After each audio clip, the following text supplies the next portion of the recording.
เจ็บปวดยังเนาะเจ้าปวดเป็นหัวน้ำคันโอ้เจ้าเอาเสื้อเลยเนาะเจ้า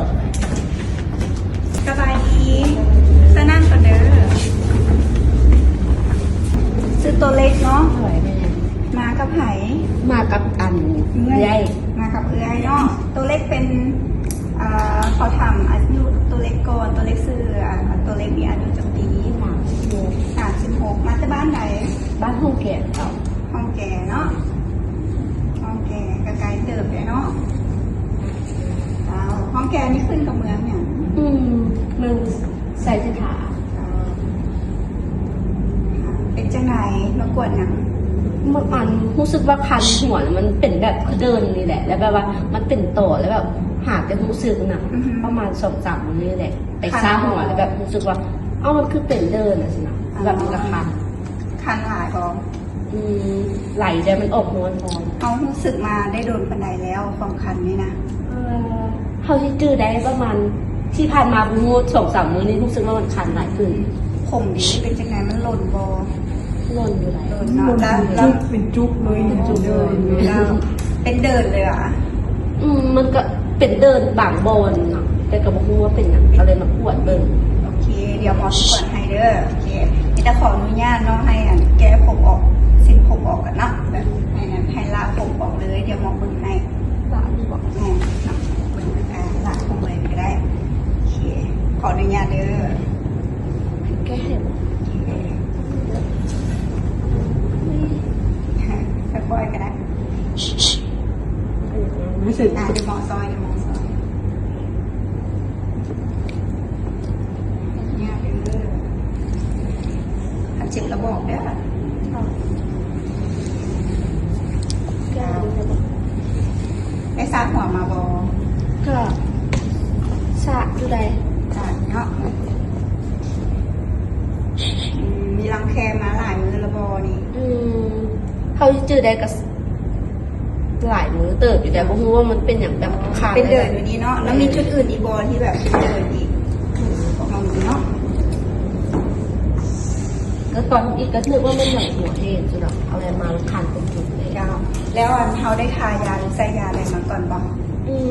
ก็มีแต่สาหัวเลยกับบัวหัน สา สา หัวเนาะนอกจาก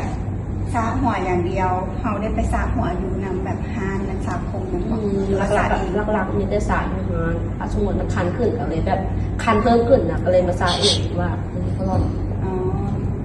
เขาสาผมช่วงกลางคืนบอก หมักสากลางคืน แล้วมันแห้งดีก่อนบอลเขาจึงนอนหรือว่าแบบ สาแล้วก็คือนอนเลยเจ้า มันเป่าผมนะมีแต่เท่าที่หมอกวดเบิ่งนะ เห็นผมมันแบบเป็นเดินเนาะแล้วก็มีโตผม แล้วก็มีขี้หัวอยู่ในหัว ที่หมอกวดมานี้ลักษณะมันจะเป็นคือขี้กากเนาะภาษาลาวเขานะแต่ว่าเป็นพยาธิกากนะแล้วมันจะเป็นเดินเป็นโต มันอาจจะเป็นโดนแล้วแต่เขาอาจจะหูสึกหากระหูสึกเนาะมีแต่หมอจะสั่งยาให้ไปกินจากประมาณ2 อาทิตย์แล้วก็ซาหัวให้แห้งดีก่อนสินอนละคันบ่แห้งแค่ก็ให้เป่าผมให้มันแห้งกินยาประมาณ2 อาทิตย์แล้วหมอสินัดมากวดเด้อนอกจากนี้เรายังมีอะไรกังวลอีกบ่อยากถามหมอเพิ่มบ่ มีแต่กังวลด้วยว่าอันผมยั้งมันล่นไหลก็หนี อ๋อแรกๆกะสียังมีปัญหาตัวนี้อยู่แต่หลัง2 อาทิตย์ไปจะดีขึ้นเนาะแต่ถ้าผมสิกลับมาปกติแค่จะสิอยู่ประมาณ3 เดือน 6 เดือนเพราะผมเฮามันจะขึ้นเดือนละน้อย มันจะไม่ได้เป็นคือแบบผิวหนังเป็นอยู่ถึงผิวหนังเนาะมันกลัวไว้อยู่ แต่ว่าผมนี่แบบมันจะเดือนนึงมันจะผมขึ้นมาเท่าละน้อยแต่ว่าดีที่สุดมันแบบจะกลับมาปกติก็อาจจะ3 เดือน 6 เดือนเนาะแต่ว่าอีก2 อาทิตย์หมอจะให้มาปวดคืนก่อนเด้อ โมทำได้เจ้านอนน้ำกันสิติดกันบ่ อ๋อตัวนี้ก็มีโอกาสติดแม่ก็มีโอกาสติดแต่ว่าทางนี้ทางนั้นกับบ่ค่อยติดกันง่าย แต่เราต้องได้รักษาความสะอาดเช่นกันเป็นว่าเครื่องอยู่บ่อนอนแบบนี้เนาะเราก็ต้องได้หมั่นทำความสะอาดตากแดดให้ดีผ้าเช็ดโตวผ้าเช็ดหัวแบบนี้นะเราก็ต้องให้แบบมันแห้งอยู่เสมอตากแดดแล้วก็หมั่นซักเนาะแต่มีแดดบอให้ใส่เครื่องพร้อมกันเป็นบีเป็นบอลนอนอย่างเขาก็จะแยกไปก่อนเนาะและอย่างนี้ ถ้าเขารักษาความสะอาดได้โอกาสจะติดก็บ่ค่อยมีหรอกเนาะส่วนใหญ่มันจะเกิดจากความชุ่มชื้นเขาแหละบางเทื่อเขาอาจจะแบบบ่มีเวลา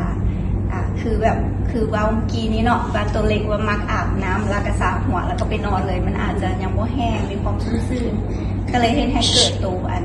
กากนี่นะเนาะเพราะมันส่วนใหญ่มันจะเกิดจากการอับชื้นแม่นเนาะแต่ว่าเรื่องหายนะมันหายแต่เขาจะใช้เวลาเด้อเนาะนอกจากนั้นยังมีอย่างอยากถามอยากตื่นบ่มีอะไรบ่เข้าใจบ่เจ้าจะมีแต่จะหมอจะให้พยาบาลพาไปหับยาเด้อแล้วกันเนี่ยห้องยาเขาสิแนะนำวิธีกินให้ตื่นเนาะเจ้าสวัสดีเจ้า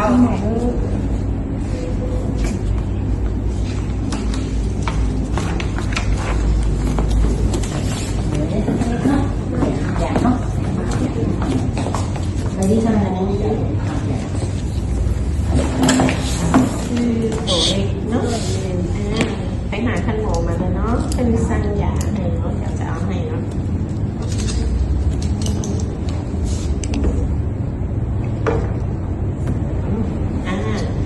ท่านหมอคุณจะสั่งยาให้3 ตัวเนาะตัวที่1เป็นอีทาคูนาโซนเนาะเพิ่นให้กินคนเจ็บต้องกิน1 เม็ดต่อมื้อหลังอาหารตัวที่สองจะเป็นยาซักหัวตัวที่จะเป็นเกโตโคนาโซนซักหัวเนาะเพื่อรักษาตุ่มที่หัวเนาะก็คือให้คนเจ็บซักหัว1 เทื่อต่อมื้อหลังจากซักหัวแล้วเนาะเป้าให้แห้งให้ผมแห้งดีแล้วเขาจึงสามารถไปนอนได้เนาะ